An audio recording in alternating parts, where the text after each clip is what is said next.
So here we have asked the increasing order of the boiling point of the major products A, B, C which are formed from these reactions. So first we find out the products which are formed from these reactions. So adding HBr with this compound with C6H5COO2 gives this. Adding HBr with this compound gives this, and adding HBr with this compound will give this. So we know that boiling point is inversely proportional to branching.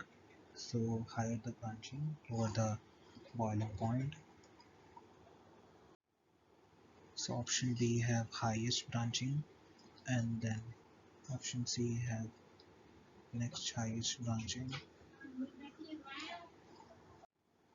and option A has lowest branching. So reversing the order, boiling point will be B, C, A, which is option fourth.